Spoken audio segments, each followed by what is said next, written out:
Om Sadashiva Samarambam Shankaracharya Madhyamam Asmadacharya Paryantam Vande Guru Paramparam Ishvara Guratmeti Murti Veda Vivagine Yo Madhavyapta Dehaya Dakshinamurtaye Namaha Sava Vedanta Sedanta Gocharam Tamagocharam Govindam Paramanantam Satguru Pranatoshma Om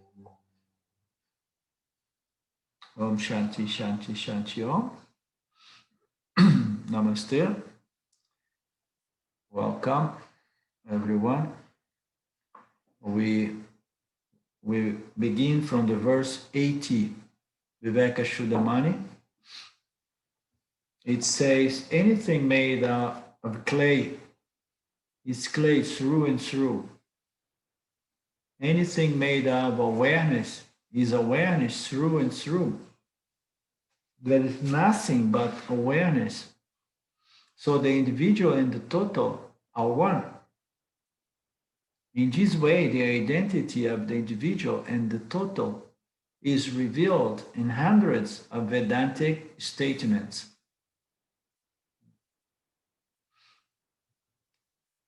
So again, it says that everything that's made out of clay can only be clay. Any and everything made out of gold, regardless of its shape, its properties in the sense of its qualities or in the way usefulness. So regarding of all of that, it's just gold. So in the same way, any and everything made out of existence consciousness cannot be something other than existence consciousness because it's made of consciousness, it's kept, sustained by consciousness, and it disappears, as a name and form in due time, thanks to the power of consciousness called Mr. Maya. So Maya brings all these names, colors, and forms into existence, and it appears that the existence of these objects, these appearing objects, appears independent. They exist independently of awareness, consciousness, existence. But no, as we know, they appear in consciousness, and ultimately we understand that everything is but consciousness and consciousness only. So anything that is made out of this conscious awareness can only be awareness through and through. There is nothing but awareness. So if there is nothing but awareness, but yet we see an infinity of objects, numerous jivas, living creatures, we see it all. Yet the scripture says that there is nothing but awareness. So once that statement is understood and accepted, and then we have to understand that the individual and the total is but awareness, because from the very beginning in this analysis here presented by Vivekachudamani, we are looking into the logic as the individual and the totality. So I have pointed out in the beginning that the individual and the totality, they are just the same thing. The individual and the total are one. It means to say it's one. It's one. It's the same thing. But not that the individual disappears in the totality. It's just that the individual is consciousness. In the totality of all individuals, the totality of all names and forms is consciousness. So I'm pointing to that so that we don't get confused. The oneness of consciousness, of the oneness of the individual and the totality can only be established by understanding that the individual and the totality are but consciousness. Okay? So when we say the individual and the total are one, it does not mean that, oh, now I am the entire universe. No? I am the total. No, I'm not the total. I am this essence of the micro and the macro. I am the essence of in the Jivatma and Paramatma, I am the same reality called consciousness. So the nature, the essential nature of the individual and the totality of all names, colors, and forms is consciousness and consciousness alone. Therefore, we can establish that the individual and the total are one. Okay? So later on, towards the end of Vivekachudamani, this confusion, that this potential for misunderstanding is clarified because there is no totality and there is no individual. There is only consciousness.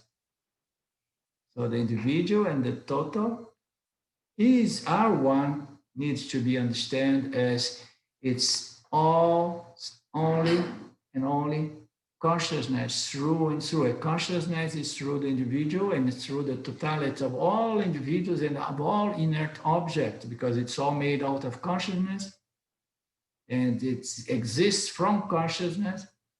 It appears in consciousness and then it disappears in consciousness, but this in reality does not really happen in reality, because it's all part of this appearance superimposition, this appearance projection, of name, colors, and forms in any and all forms of clay, of any and all forms of gold, and so on. In this way, the identity of the individual and the total is revealed in hundreds of Vedantic statements.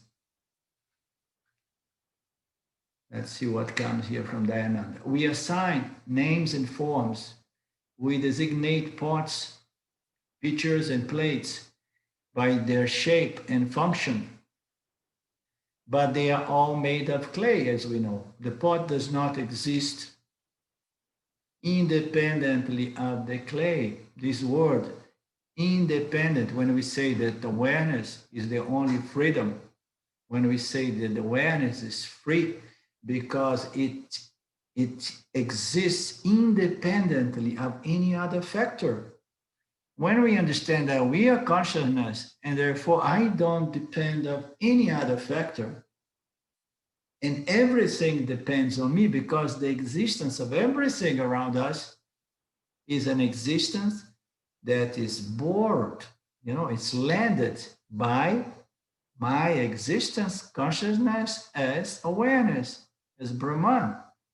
So when we say that awareness is the only freedom, this understanding about my nature as awareness is the only freedom, because it's the understanding of that in my nature, which is free and independent on any other factor. Everything else is going to enjoy a certain status, a certain existence status, but it's going to be depending on something else. For example, the gold ring. The gold ring exists, and we know, I'm using a gold ring here, so we cannot say it does not really exist. No? It exists. But does it exist independently of the gold? No. If we remove the gold, the ring disappears. So the ring enjoys, an existence in a secondary order of reality, which is imposed by this phenomenon, this subjective mental phenomenon called superimposition of a name and a form on that which is the only reality, that which exists freely and independently of its forms, which is gold, right? So gold is freedom. Name and forms, exists, but its existence depends on the gold. So what happens when we depend on something for our existence? Yeah? So suppose that I'm very ill, and then people take me to the hospital and they hook me with one of these machines to keep me alive. So I will say, okay, I'm still enjoying a sense of consciousness, existence. I'm conscious, and I know that I'm still existing here. But now my existence is depending on a machine. So just imagine the sense of what my sense of freedom is going to be reduced to. I say, oh my God, now, now my existence depends not only on many other factors, but depends on this freaking machine here that's keeping me alive. You understand? So my sense of freedom, my sense of, independence is totally compromised. So that's how we lose our sense of freedom, because we get hooked with things like as if we are hooked to the machine, keeping us alive. You understand? And then we feel like, oh my God, I'm no longer free, because I'm attached. I'm attached to people, place, things, situations, circumstances, objects, and so on. So what we are can never be attached to anything. Understand? So the body mind can be attached to things and circumstance and people and object, but what we are can never be attached to anything. That's what it means. Our true nature is that which is free and independent of any and all things, because it's one without another, and everything that appears out of this conscious existence called Satchit. Whose nature is limitless. So we assign names and forms. So we designate pots and so on, plates, to shapes and functions of clay, but they are all made of clay. The pot does not exist independently of the clay, nor is it essentially different from other objects made of clay. So all objects of clay, they exist as clay, and they share the same fundamental existence as clay. So they are not different from other objects made of clay, although the name and the form are going to appear to be different, but that belongs to this secondary order of reality, superimposed by names and forms, which is something totally subjective. Part of Pratibhasika, this superimposition created by the human jiva. Okay, so this is a secondary order of reality imposed by name, colors, and forms that exist in the mind of the jiva. Okay, so the pot is free, and the pot is not free. The clay is free. In fact, there is no pot in any absolute sense. It exists only and merely clay available for a certain use. So there are some utilitarian purpose for this name and colors within Mithya, within this apparent reality. Okay, everything here is relative. So it appears it's merely clay, but it has its utilitarian value because it serves a certain use, a certain purpose. We have established then that all objects appear in awareness. So the text, the last verse, have established that all objects, as we know, appears in awareness and not apart from awareness. Further, we have seen that all objects not only appear in awareness and not a part of awareness, but they are nothing but awareness. It's a further, stretch. I mean, it's further radical stretch, because first you see, oh no, the objects, they're not out there. They appear in you as awareness. They exist as not apart from you. And now, as we go into the deeper waters of Vedanta, we say, hey, you know, we have to tell you one more thing, that all objects are nothing other than your consciousness. Consciousness, it appears in consciousness, but when it's further examined, it's seen to be nothing but consciousness. Because everything in their substantial, essential, fundamental nature is consciousness.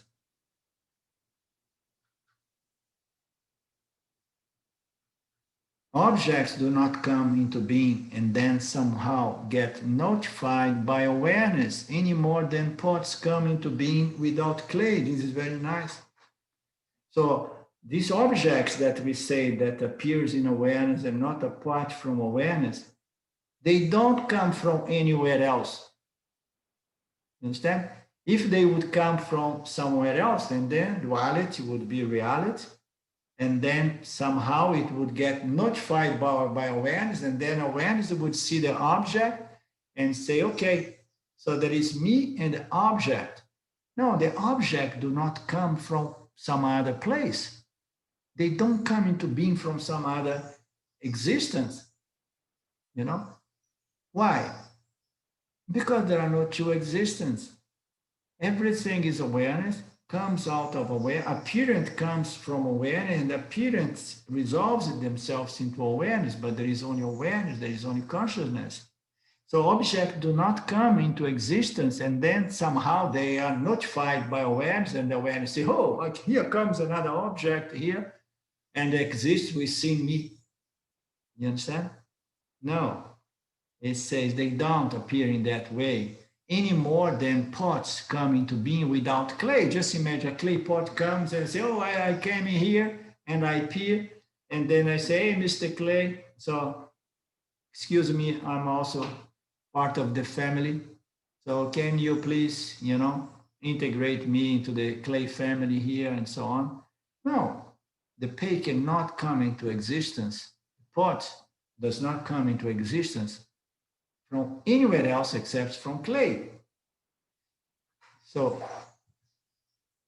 objects do not come into being and then somehow they get notified by awareness any more than pots come into being without clay. How can a pot clay come into existence without clay? How can an object comes into existence and appear in consciousness without consciousness? It's everything is fundamentally, essentially, substantially is consciousness, the same way all objects of clay are fundamental, essentially, substantially clay and clay alone. Are we following? Karen?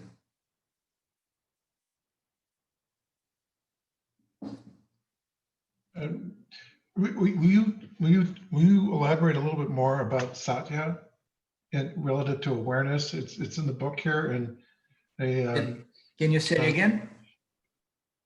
Well, in the commentary, Dayananda talks about both resolve into awareness, which is satya, the soul reality.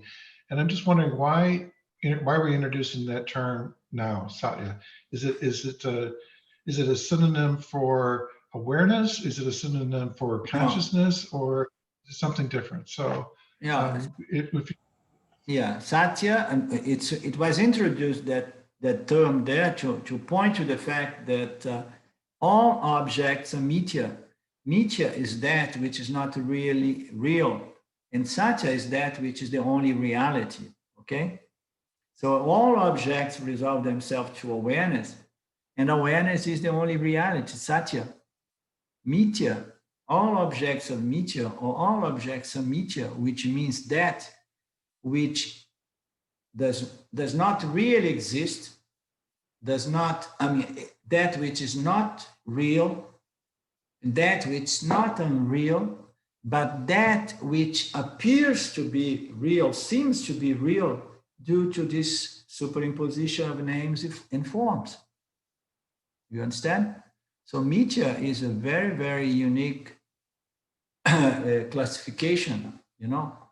It is that which is apparently real. It is due to the superimposition of names, of variety of configurations of the same substantial principles, like the three gunas and the subtle elements and the gross element. All of that comes from awareness in association with Maya.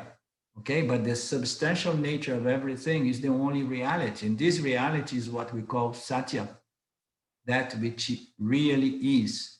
Okay, and Mithya, everything in Mithya belongs to that which apparently is. Okay, and this appearance is due to the superimposition of names and forms.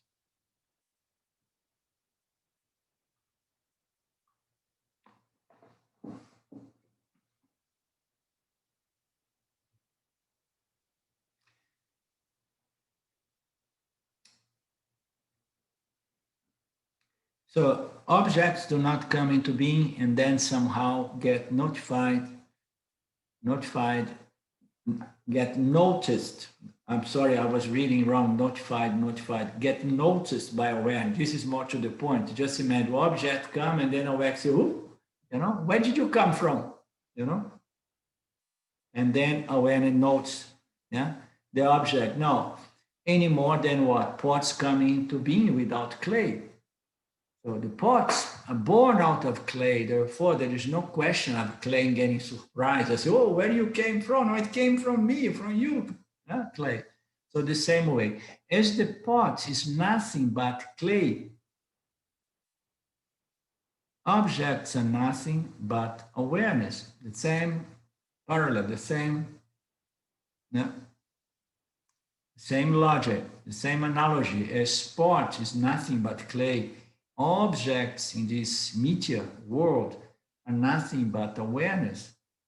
This means, of course, that there are no objects as they are conventionally understood.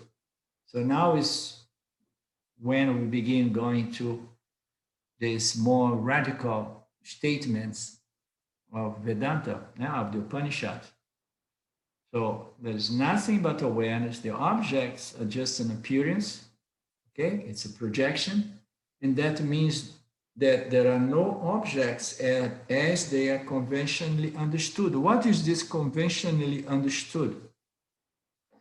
By convention, we attribute reality to objects. Okay, so these objects, they don't really exist as they are conventionally understood. They exist as a mere appearance. Okay? They are just apparent objects. They are not really real. Okay?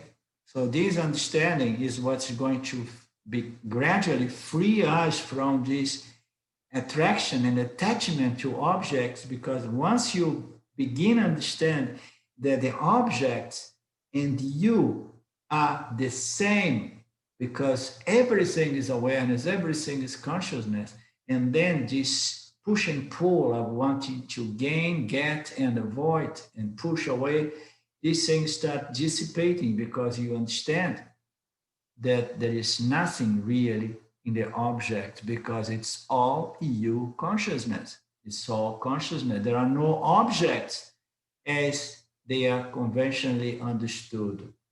Okay? They are not real. They are apparently real. That's the point.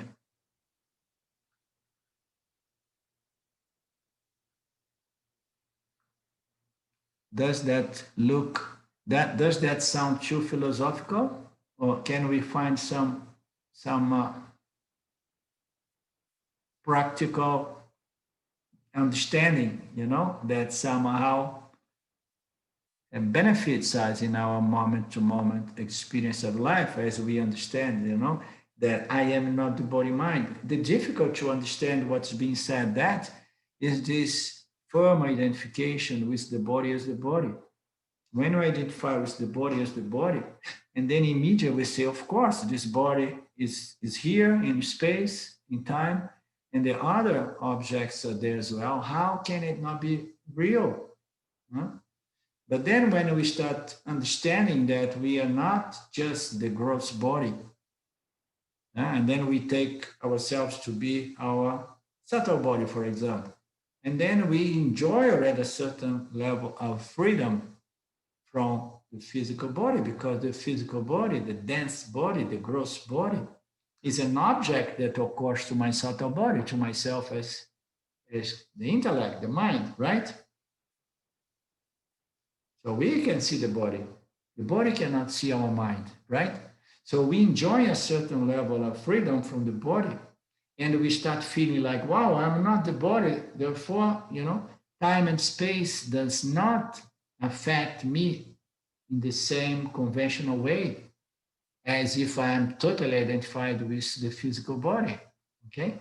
Now, stretching it. So just imagine that my identification shift from the mind, from the subtle body, to the conscious awareness, that which infuses and vivifies the subtle body and the physical body. Okay, so now I'm no longer the subtle body, the intellect. Now I'm the consciousness. So the moment that we understand that, and then these statements do not sound that strange, you understand? Because we attribute reality to everything physical, because we are grounded with this belief that I am the physical body. As the mental, the mind body, the intellectual body, the subtle body, we already feel like, yes, of course, so let the body go. The body goes here, goes there, I'm the seer of the body.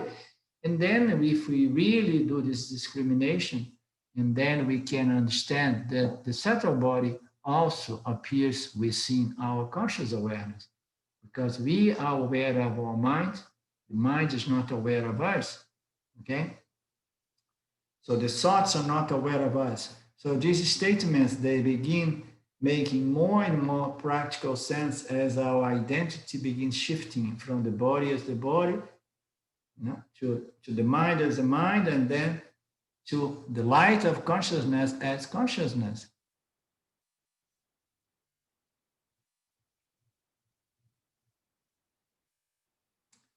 So therefore, all these physical objects, which include our physical body, they are not real in the conventional understood level, which is this idea that all of these physical objects are real.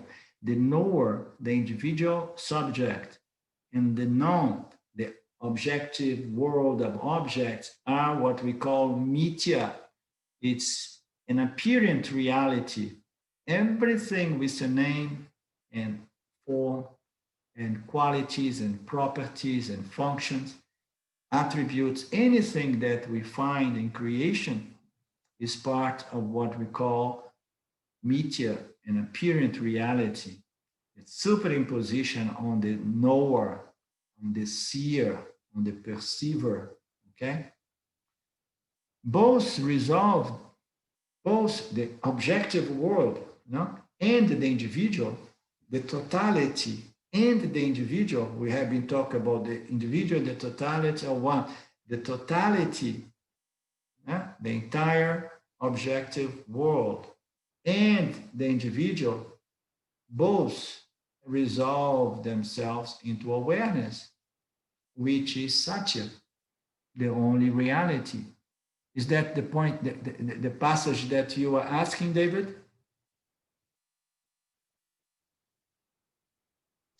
Yeah, I think you're talking to the just to the end of verse 80, and I'm just struck by, it's going back to the conversation we had about language, and to me, when we talk about satya, we talk about awareness, and it's like we're all these different terms for the same thing. It's like it's the limitation of language. And, yeah, no, but that is not a synonymous thing.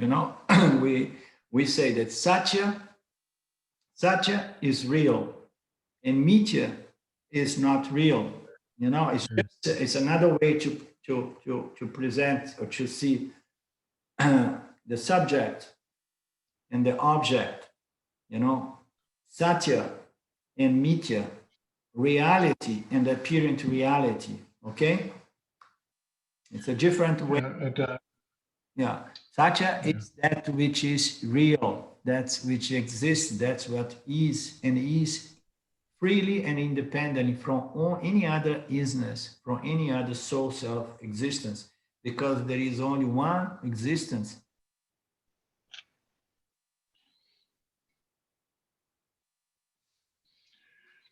So I feel like I want to live in Mithya as close as I can get it to be Satya.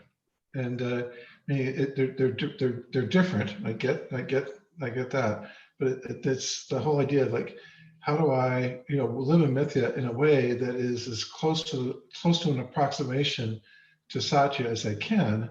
Yeah, And maybe that's just the whole Sattva type of an approach to creating an environment that's very sattvic.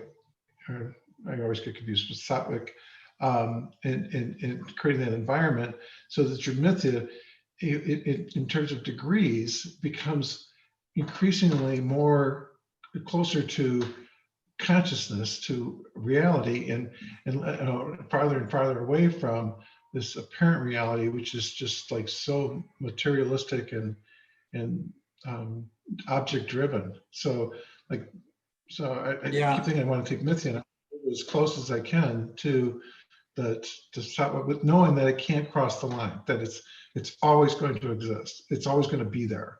yeah, I mithya is can't gonna be conquer there. it. I Mithya, cannot conquer it, but can I can I mitigate it? yeah.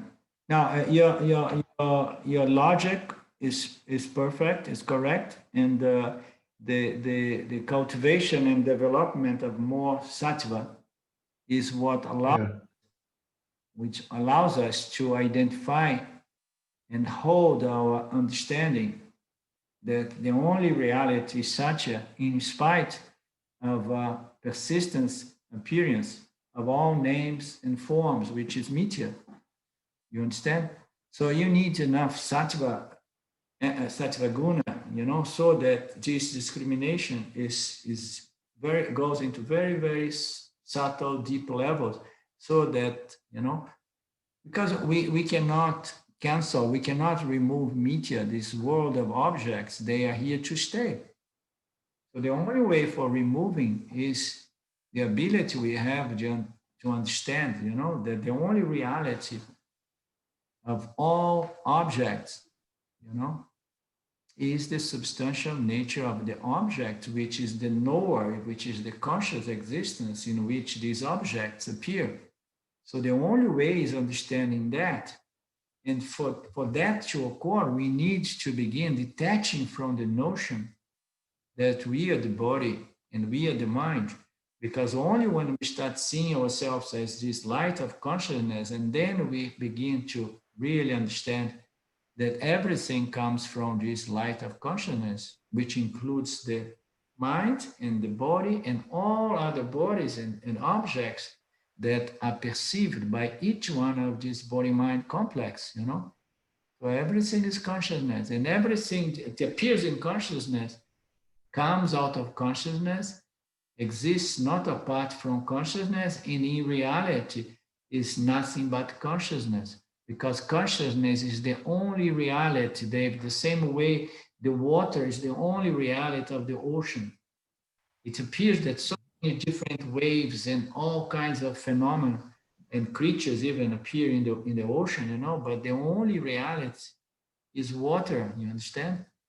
So the only reality is consciousness, that which pervades, that which is the substratum of everything. Everything comes of this consciousness. You understand? And resolve themselves means what? I mean, in my inquiry, in my discrimination, I begin resolving everything into their substantial, essential, fundamental, free nature as consciousness. You understand? So this is the discrimination, is resolving everything into consciousness. It in the beginning we feel like everything is appearing in my mind. Hmm? And then the scientists can come to the point, with quantum physics to say, wow, everything is happening in the mind here. The mind is somehow, yeah, interconnected with phenomenal object. But then when we integrate, when we bring into the equation Satya, which is the consciousness of the observer, and then we have to understand that there is no separation, there is no duality between consciousness and the mind of the observer. You understand? Therefore, everything is resolved to consciousness. Everything comes into existence from the same source of conscious existence called awareness. So, and it's kept, it's maintained, and it's resolved intellectually. And in any case, in due time, it's dissolved because all constitutions of out of consciousness through Maya and the gunas and so on, they get assembled and disassembled, assembled and disassembled. Nothing changed the same way. All forms of clay, they get destroyed in due time to appear again with another shape, right? So the key here, I like to emphasize the not only the logic that supports Vedanta, but the experience that supports Vedanta as well. Okay, because we all find that consciousness is something so subtle that it's not tangible, and I can't grasp it, and I can't feel it, I can't experience it. But in truth, we experience consciousness all the time. You understand? The difficulty is we experience through the mind. And then when we experience through the mind, immediately, consciousness, I identify with the mind. You understand? And then I feel, no, I'm not experiencing consciousness. I'm experiencing the thoughts that appear in consciousness. I'm not experiencing consciousness. And then comes the idea, okay, and then I have to remove thoughts so that I can experience consciousness. But in fact, we experience consciousness all the time, regardless of the state of the mind. Okay? So the idea that Nirvikalpa Samadhi is the enlightenment of the experience of the self or consciousness is a very interesting one because it requires the, the removal of all thoughts and all objects. Yeah? And then there is no mind, no thought appearing in the mind, no object, there is nothing there. And then we have something that is the closest we can conceive, imagine, of experience consciousness. Because we experience the world, we experience mithya through the mind. We experience mithya through the mind. And then when we go into deep sleep, for example, Nirvikalpa Samadhi, so the mind is off. Okay, so now, but yet we know that we're experiencing something there. We say often we experience the absence of object. So when we experience the absence of object in deep sleep, we experience consciousness. You understand? Consciousness in the absence of objects. In the awakened states, we experience consciousness shining in our mind in the presence of objects. And then when we experience the consciousness plus objects, immediately says, no, I'm not experiencing consciousness, I'm experiencing the object. We experience consciousness in the absence of objects. It's clear. And then every yog say, yes, I'm experiencing consciousness. You understand? Although the intellect is also suspended there, therefore, there is a very, very subtle vritti there that makes that experience an experience, which is the closest experience I'm experiencing consciousness. But in fact, consciousness plus objects yet is an experience of consciousness plus the objects that appear in consciousness. So we need to begin to understand also this very subtle, but yet experiential element or aspect of realizing what we are as this light of consciousness that shines in the intellect and allows us to experience the objects of media. Okay, but then it's much easier begin understanding, you know, the the truth of these statements of the scriptures.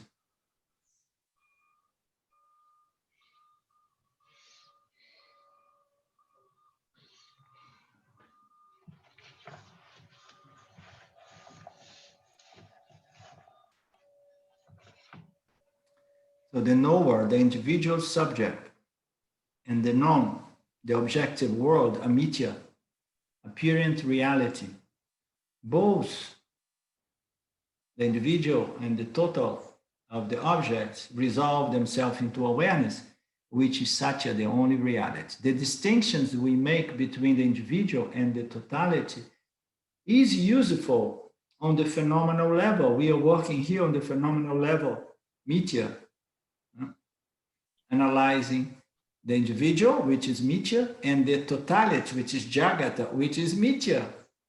This is the empirical realm or reality of mitya.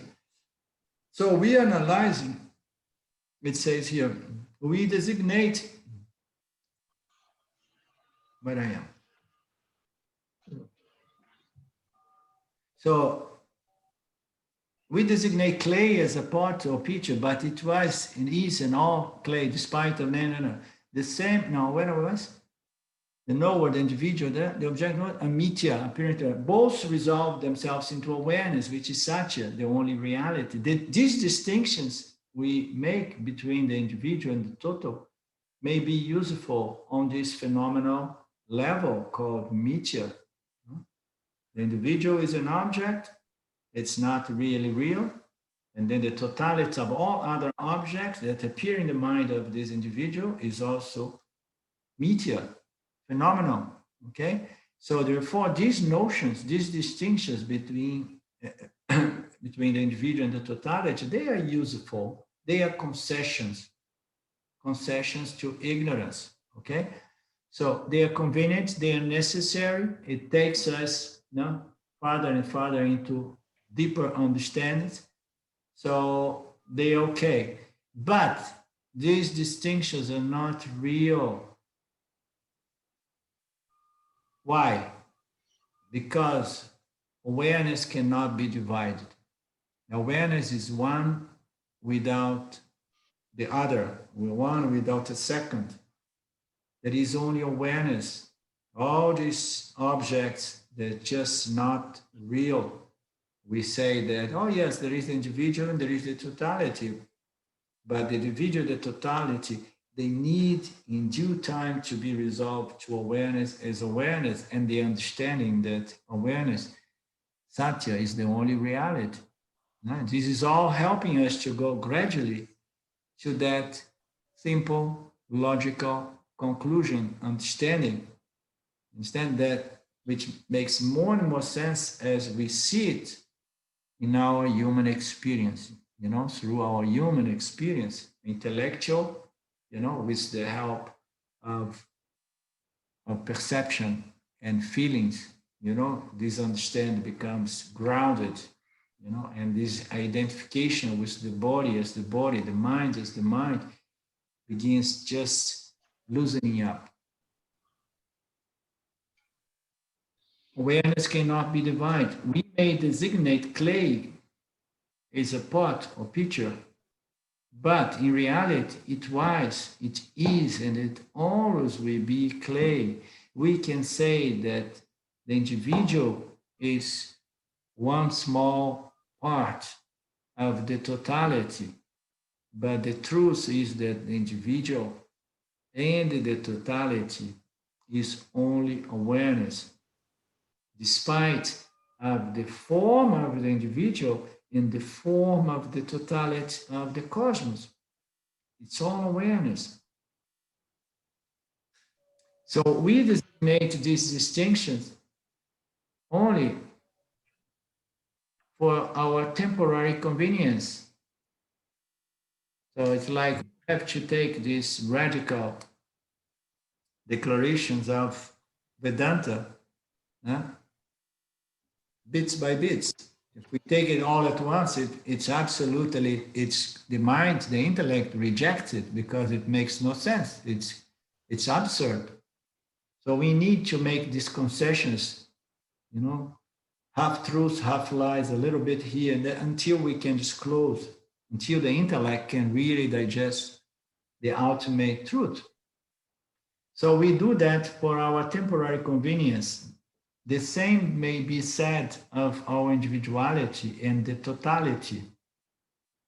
Both are nothing other than consciousness awareness, as Vedanta proclaims in countless writings from time immemorial. And Vedanta and the Upanishads, they were not written by any human individual jiva. It was revealed by consciousness to the individual jiva, because the individual jiva is the knowing, experiencing entity. Why it was not revealed to Ishvara? No, Ishvara is not a knowing, experiencing entity. Ishvara is the intelligence, the knowledge out of which this mithya reality, apparent reality of names and forms is constituted, is produced, apparently produced. You know? Okay. Shall we carry on? David? Yep. Yeah. And,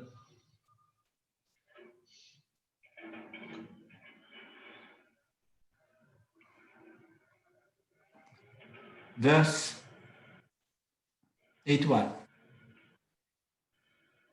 So Shankara then says, therefore, once we have understood the oneness and furthermore understood that the individual and the total are concessions, yeah?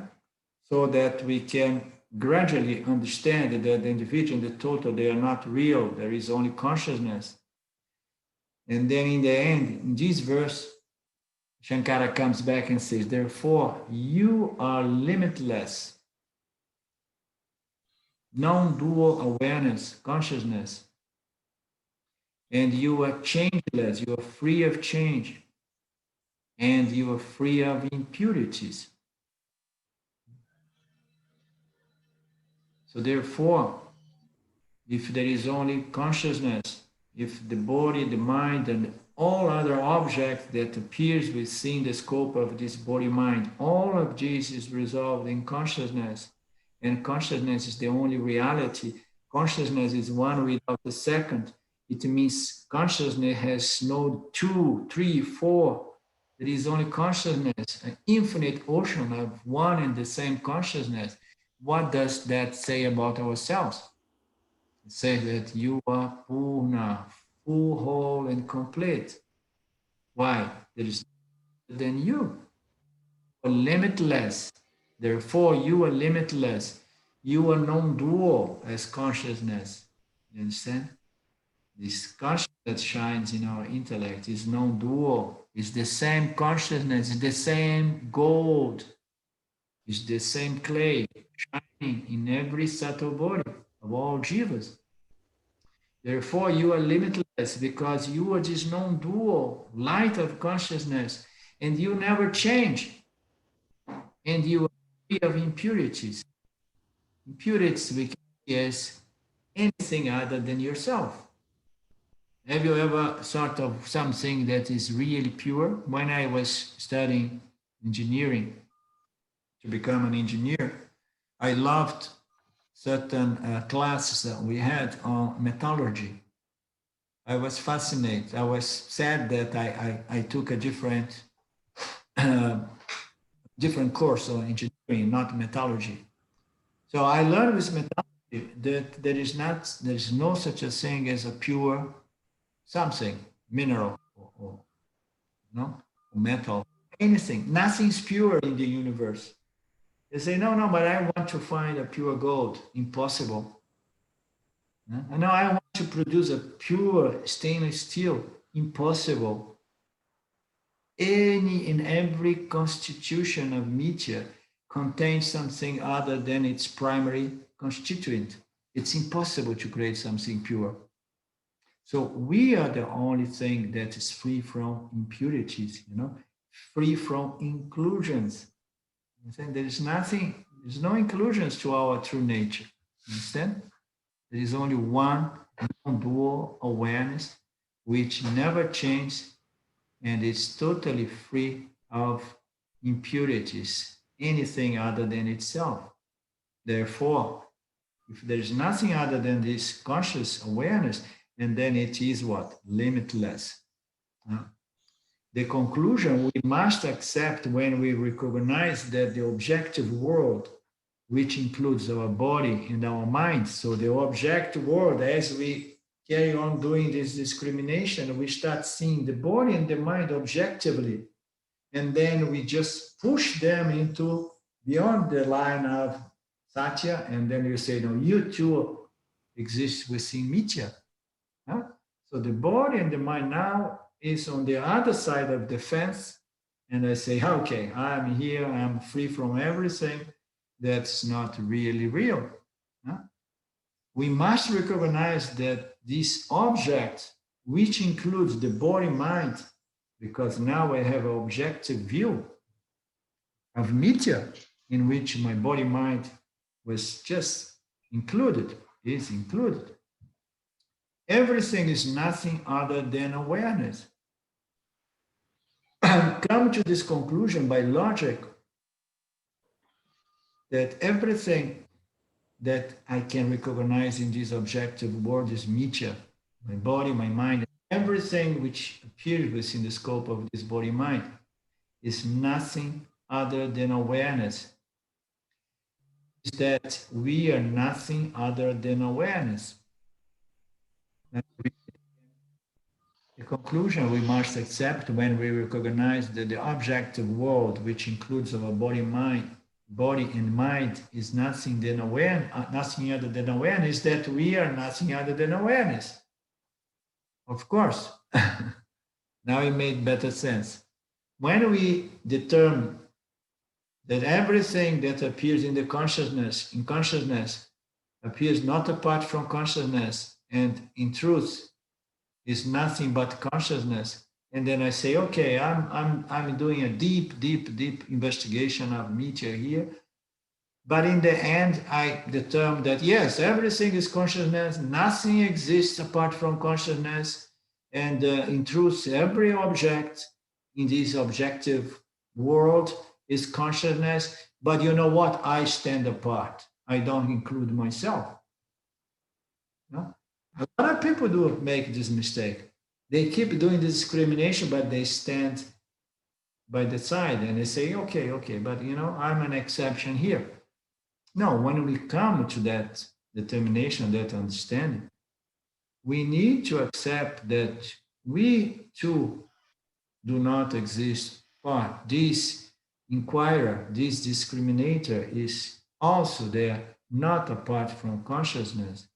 Therefore, we cannot exclude ourselves.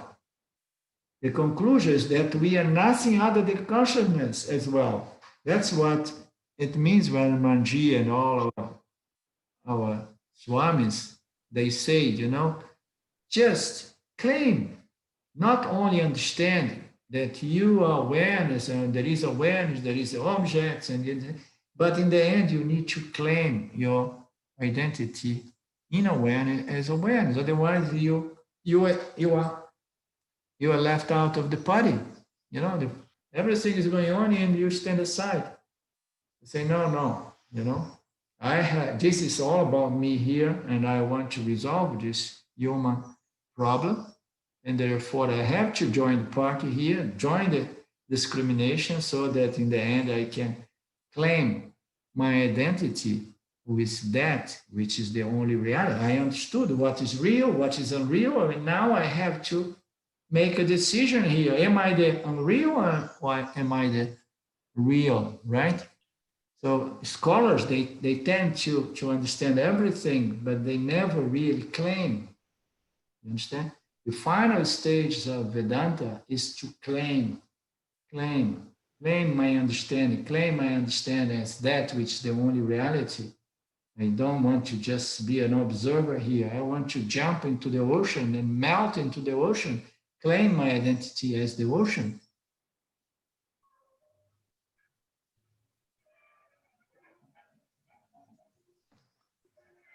Is that we are nothing other than consciousness. It is simple, but being simple does not necessarily make it easy to accept. Oh, nice, accept.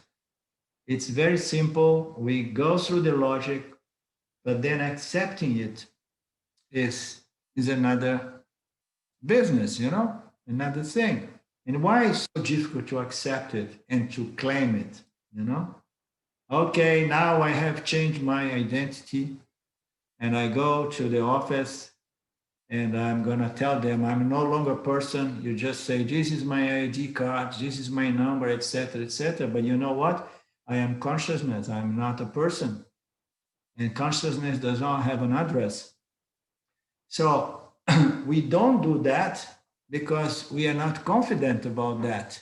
You understand? And why we are not confident about that? Because of the tremendous force of our ignorance, of our conditioning. What is the conditioning? I am the body, mind, and I am so and this is my profession, and this is my address, and this is my social security number, and this is my history, and so on. This is the tremendous force. We must contend with the tremendous force of our conditioning, our ignorance, which Vedanta calls what? Vasanas.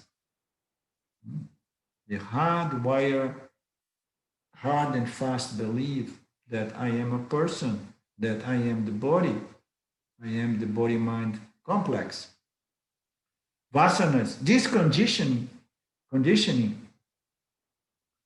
can only be undone by constant discrimination, a discrimination that goes deeper and subtler and deeper and subtler until we can really understand that I am this shining light of consciousness and I'm the same consciousness all over the place. This conditioning can only be undone by constant, dedicated, persistent discrimination, nididhyasana, Shravana, Manana, which is why the text stress the essential nature of the qualifications for making proper use of this means of knowledge called Vedanta. That's why Vedanta, it presents from the very beginning that qualifications are required. And when we come into teachings such as these teachings, which are extractions from the Upanishads, the final declarations of the Upanishads, sometimes it's difficult for us to really assimilate and integrate it in our lives, internalize it, because of here and there, a little bit of these qualifications are still lacking. A lot of the time is subtlety of mind. Mind has to become so flexible and so subtle and so contemplative, sattvic. Okay, so that's why all our texts stress the essential nature of the qualifications for the proper use of this means of knowledge. But discrimination, we have to understand that discrimination that we need to come to a point that this discrimination is so subtle that it can and it will discriminate the consciousness from the intellect. Okay, the consciousness from the individual, which appears within the total, which perceives the totality of all other objects, we're going to discriminate this consciousness from the body and then from the mind. Okay, so this discrimination of consciousness from the mind is the most subtle discrimination. Therefore, the intellect needs to be very subtle, very sattvic, very contemplative, very flexible, to integrate these radical declarations, not rejecting them, you understand? And focus and many other qualifications, but this subtlety, contemplative, subtle aspect, quality of mind is indispensable when we go to that level of discrimination. but then the but then Shankara comes and say, but don't believe that discrimination will transform you into consciousness, which is something that we know. This discrimination is not going to produce consciousness. God is not going to transform the individual into the totality, meaning to say into consciousness. The individual now is going to become non-dual consciousness awareness. No. So this discrimination, it merely will negate the misconception that I am the body. I am the limit body-mind complex. This misconception, this misidentification that keeps us or kept us from recognizing our true identity / nature, which was there all along. So this discrimination is going to reveal that which was there all along. The discrimination of the sage passing by, seeing the drama of those 10 individuals crying because they believe that they lost the 10th man. So the wisdom of that sage did not produce the 10th man. That's the point. It removed the misconception that the 10th man was missing. What is the 10th man here? What we are looking for our entire life, we are looking for freedom. We are looking for consciousness because we heard that consciousness is the only free, independent principle in our human experience. We are looking for that. So this Vedantic work is not going to produce that in the same way the wisdom of the passing by sage did not produce the 10th man. It's going to just cancel or remove or neutralize the misconception that I need to find consciousness somewhere. In the same way, the 10th man was trying hard to find the 10th man that was lost in his mind only. Huh? So it's not going to produce, it's going to negate, cancel, remove the misconceptions that keeps us from recognizing our true, free, limitless, independent nature, which has been here all through, all along, all the time. It's this recognition is the purpose of all this preparation, cultivation of sattva, and subtler levels of discrimination until I can see through and through that I am not the three bodies, I am not the five koshas, I am not my mental states, I am this consciousness that illumines, reveals, and knows everything that can be known in duality. Okay? What is the fundamental duality? It's my conscious existence and all objects that appear superimposed on me, not apart from me. Okay? It's all me. Vedanta, but discrimination will not transform, it's going to negate this misconception. These misconceptions are what could be termed in this verse impurities. Mental impurities. Mental impurity is nothing but ignorance. Okay? So that's why Ishvara, looking at our situation, says, so I have to reveal to these contemplative minds, the rishis, I have to reveal to them pure knowledge. Okay? Knowledge which is pure, free from ignorance, impurities, ignorance. We apprehend things, but we don't see things for what they are due to rajas and tamas that conceals and projects, and then we never see things clearly. So Ishvara, out of total compassion, reveals to us this pure vision, this pure wisdom, knowledge about the true nature of the Jivatma as equal to Paramatma. It reveals to us as the knowledge free from all impurities, meaning to say rajas and tamas, concealing and projecting. Okay? So these projections and these concealing powers is seen here as impurities that somehow produce misconceptions of what the true reality of the facts are. That everything is consciousness, I am consciousness, I am limitless.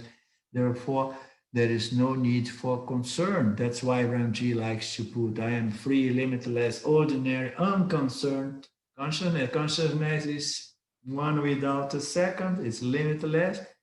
We are concerned when there are many, when there are limits, and then we want to stretch the boundaries of our sense of limitation.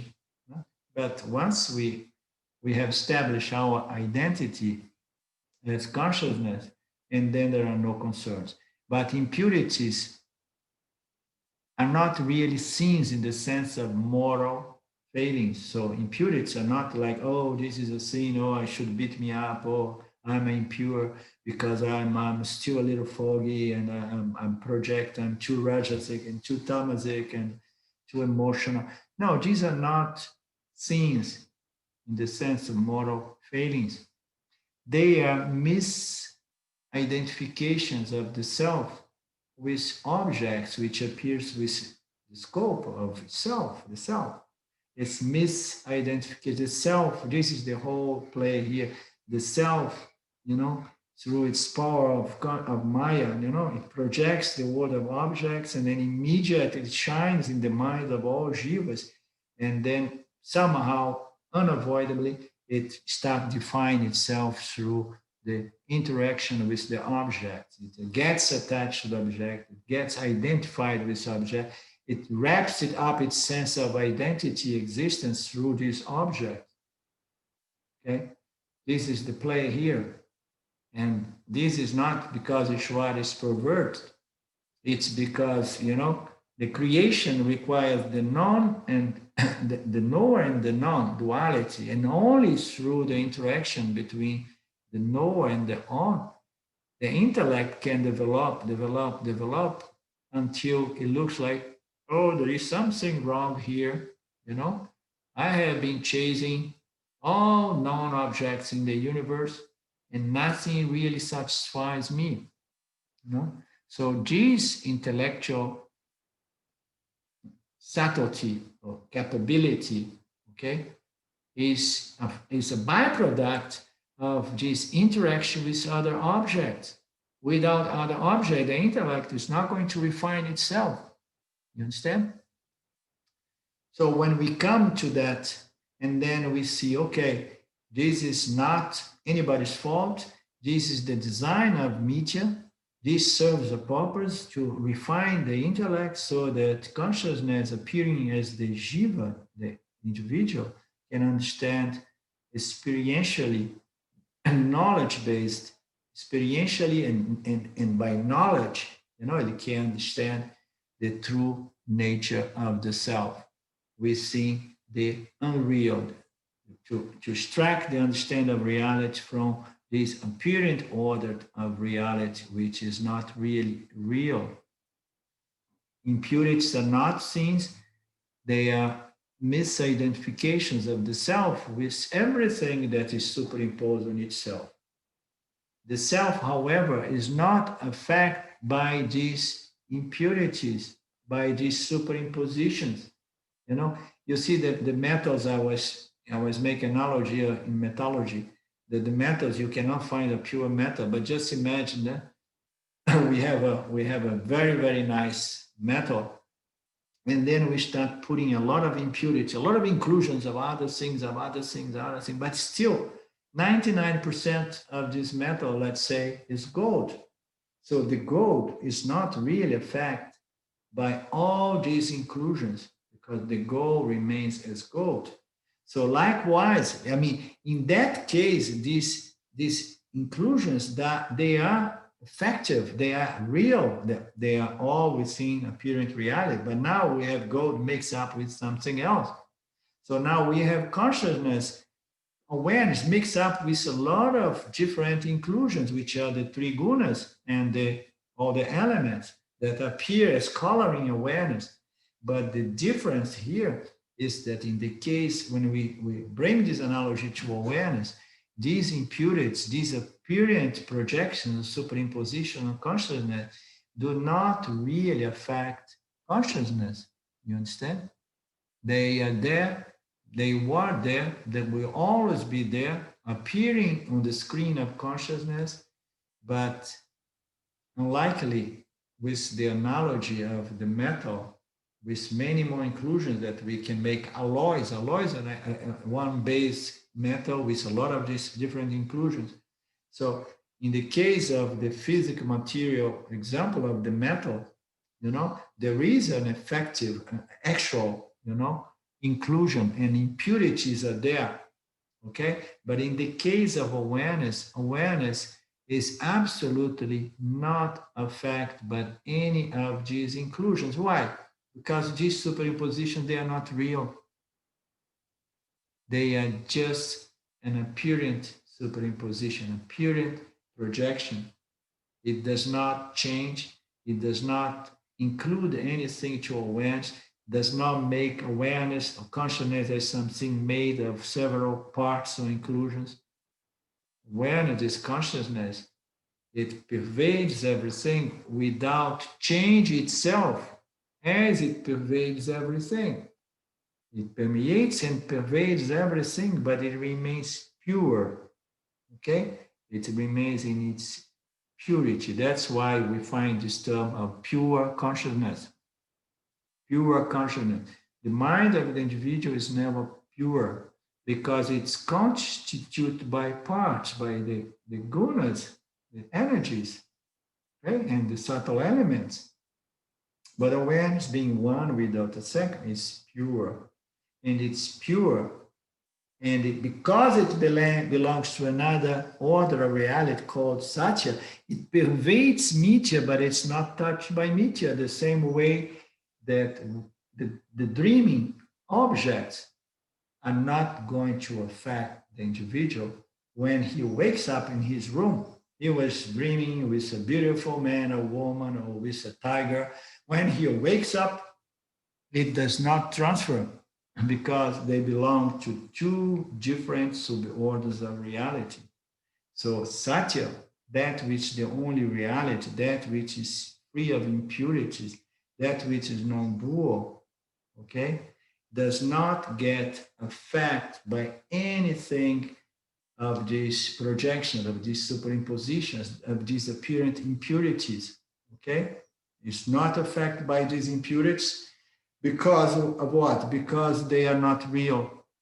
Because these impurities, these projections, these superimpositions, they are only an appearance, okay?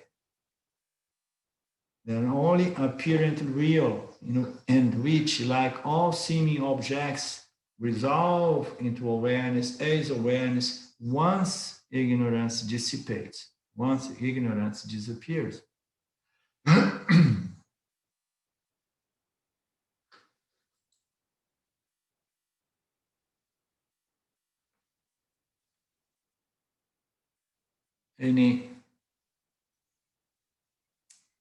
We have anything, or everyone is in samadhi?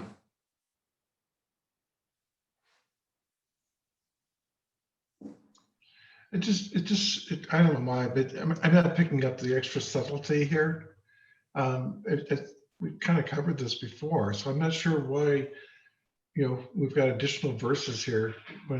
What's the subtlety we're trying to pick up on? Because this feels very, all right, consistent, or is there something more subtle here that we haven't covered, or is this pretty much this what we've already covered? I'm not quite sure I understood your question. You're asking if we go into even more subtle teachings. or if this, Yeah, you're asking if this is as bad as it gets, or it can get even worse than. no, are we trying to go to levels of subtlety that we haven't gone to before? And so why is like why are these being included in here? And when I feel like we've kind of covered this ground already. So that's just my feeling, and for whatever it's worth. You feel that you know already these teachings, right? Well, again, I'm looking for the subtlety that maybe there's more to learn. So Yeah. So we need Lynn has. to. What do you think? Yeah. The purpose of Vedanta is we listen, and then we meditate, we contemplate, we reflect until these notions, these assertions, these affirmations, these declarations, they are no longer notions and ideas, but they are factual to us. You understand? So for as long as they are not facts, and as long as they are not really translated in the way we see the world and relate in the world with other objects, and then we need to further engage these concepts, and keep doing our manana and nididhyasana until they really become facts to us. That's the ultimate goal of Vedanta, Dave. Okay? Because we are not here to become scholars, right? Does anybody want to be a professor of Vedanta? No, we are here to really to make use of these teachings so that our body mind can be transformed. You understand? So this self-knowledge is for the jiva ultimately, because consciousness is already free from any impurities and from any ignorance or any sense of inadequacy and limitation. It's free, limitless. So it's the jiva which is fundamentally, which is consciousness that gets identified with phenomenal objects. So this work has to be continued until it really fructify, right? Right, Karen?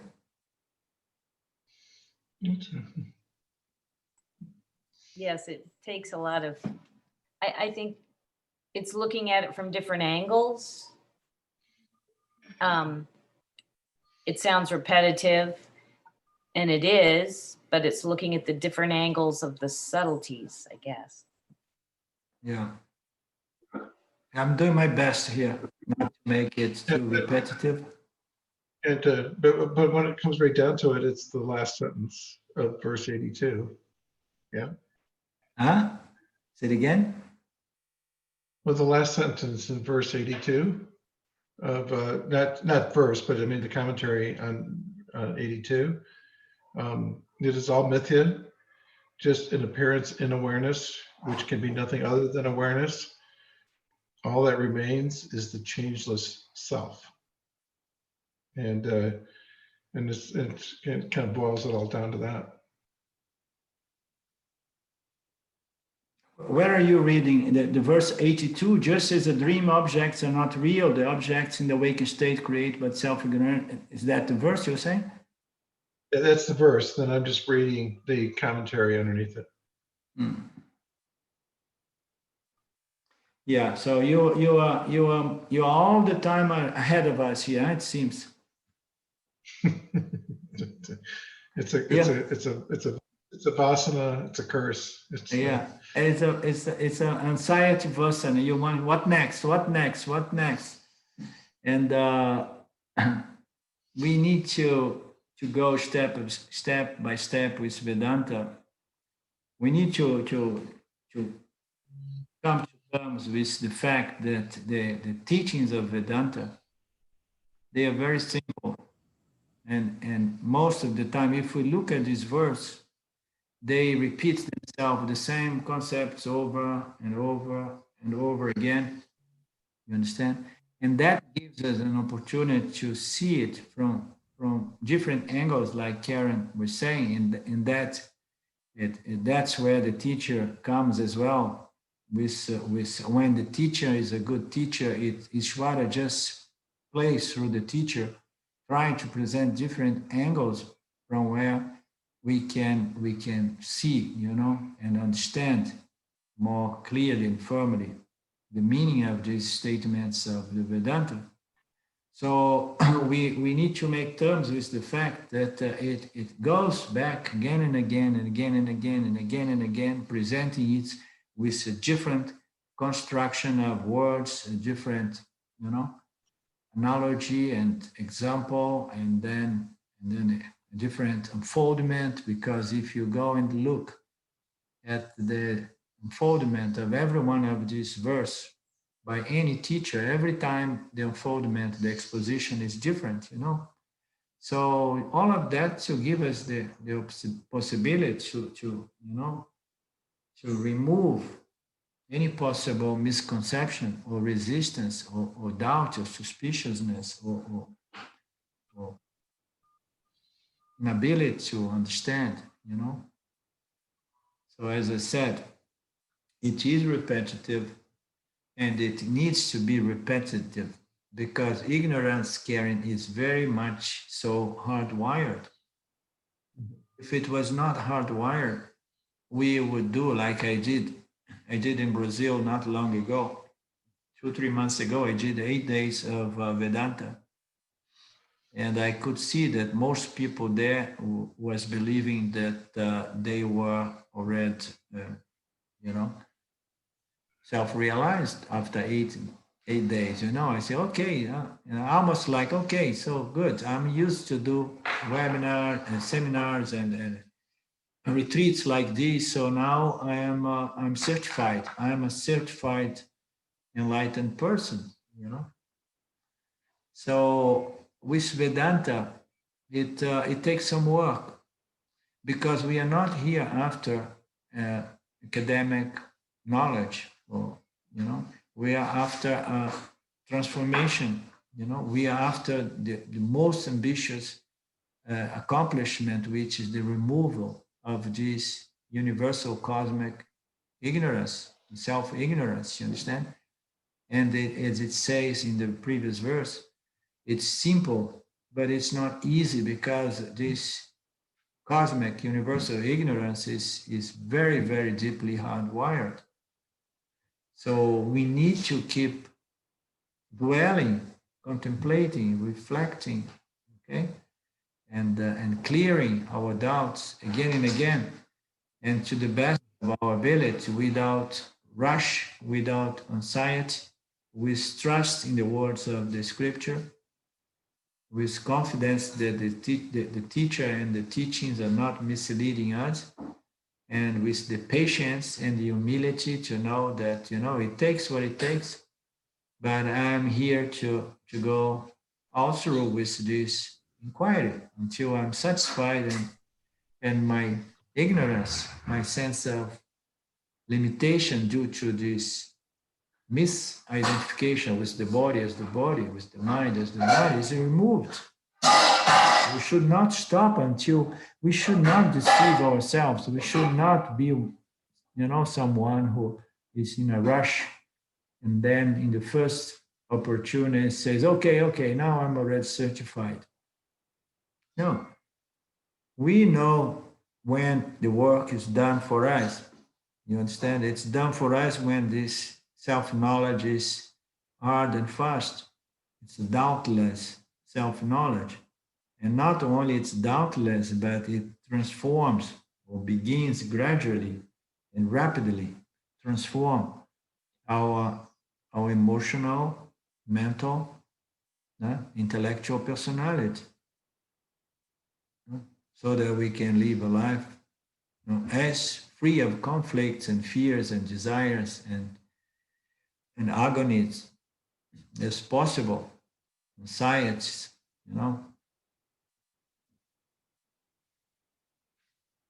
Shall we carry on with this project, Vivekachudamani, all the way to the very end? and work patiently and confidently, firmly, until our work is done. The next section, say I'm looking ahead, is the benefits of all this. So I'm Yeah. inquiring I want to know what are the Yeah. benefits? So Yeah, and yeah, just talking about that in terms of like how we live our lives. So yeah. that's very practical. It has to be benefits. Otherwise, why, why so? Why to go through so much, work? We could be somewhere making money or enjoy some pleasure, some sense pleasures, no? That too. Yeah. And we could all go after some fun. Anyhow, so we meet again next Thursday, David. I suggest we do some manana, and then we look and see which are the questions or doubts or resistance or suspiciousness about these declarations that are preventing me from really accepting the truth of such statements, and then we meet together to work through those resistance or questions or doubts. Okay, and then we get soon to the benefits. The benefits are good because it gives us encouragement and motivation, inspiration to keep doing the work.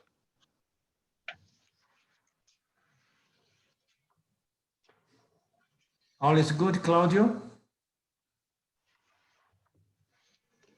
Yes, yes, Good. of course. No, I find it very interesting because it's the work that I've done in the last 10 days to week. I was really concentrating on about this, about what we read today. So I find it very used synchronicity, Nice. Good. How are you, Mark?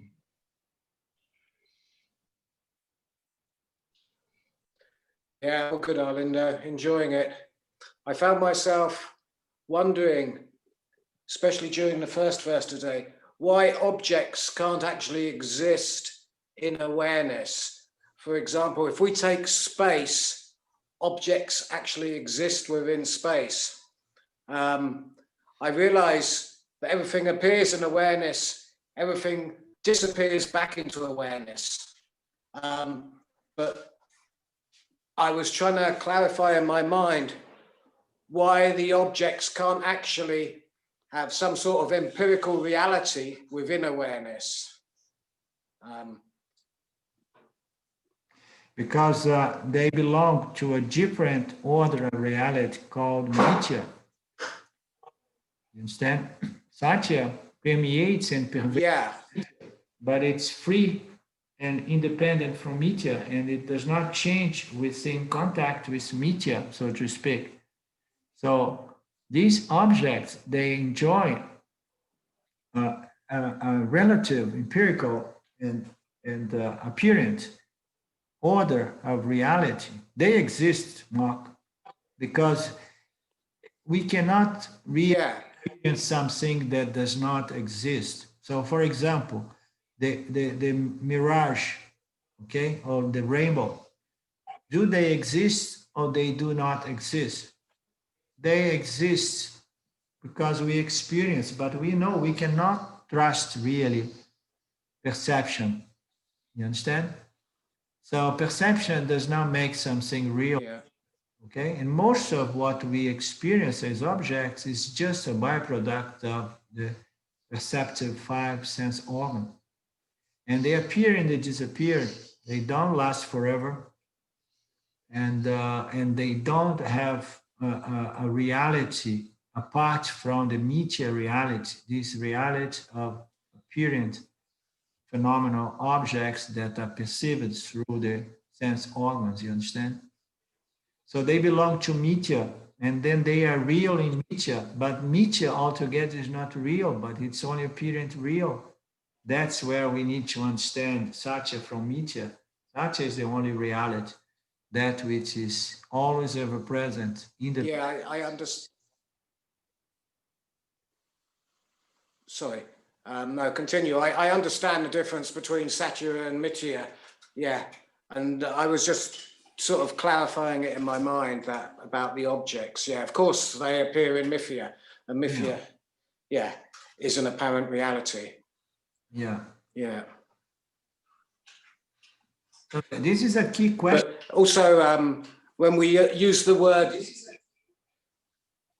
yeah, when we use the word reality, I think we have to do, when we use the word reality, I think we have to define the meaning of this word, because when we say they're not real, it almost sounds like they don't exist, or they don't have any sort of existence at all, but they do have a mythical, mythia existence.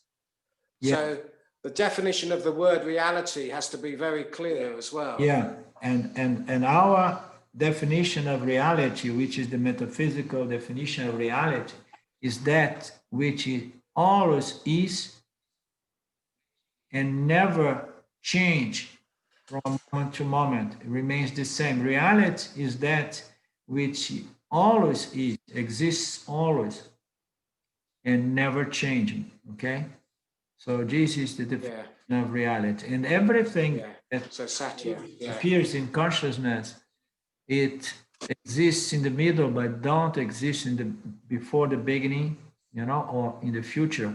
Before and after, they exist in the middle, and everything that appears within consciousness is modified from moment to moment.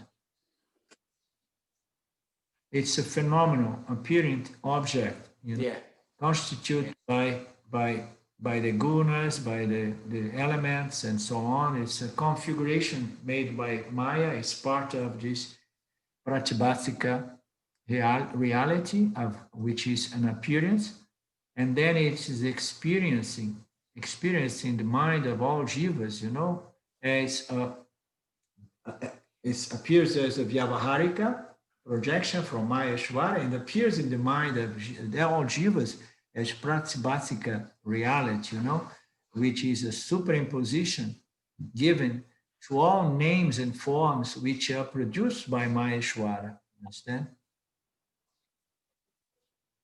All of this is appearance.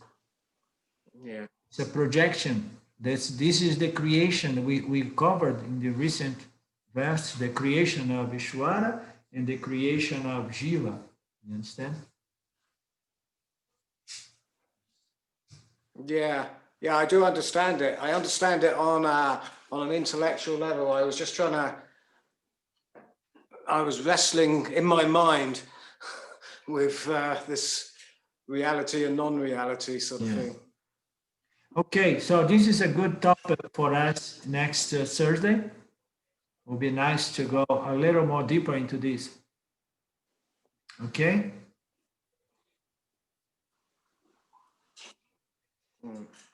Om Purnamidam Purnamudachyate Purnasya Purnamadaya Purnamevavashishate Om Shanti Shanti Shanti. Thank you, Lord. Thank you, everybody.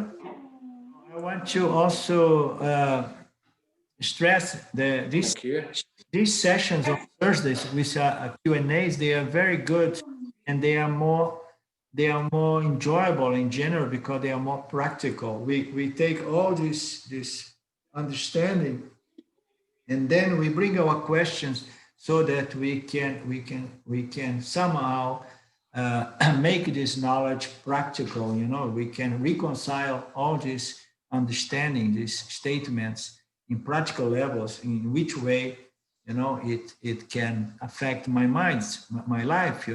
So they are very nice, they are juicy, and they are practical, and they are very important as well. Okay, so namaste. Thank you again.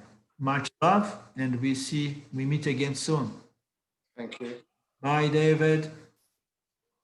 Ciao. Ciao, ciao, ciao a tutti. Bye now. Cheerio. Bye now. Bye bye.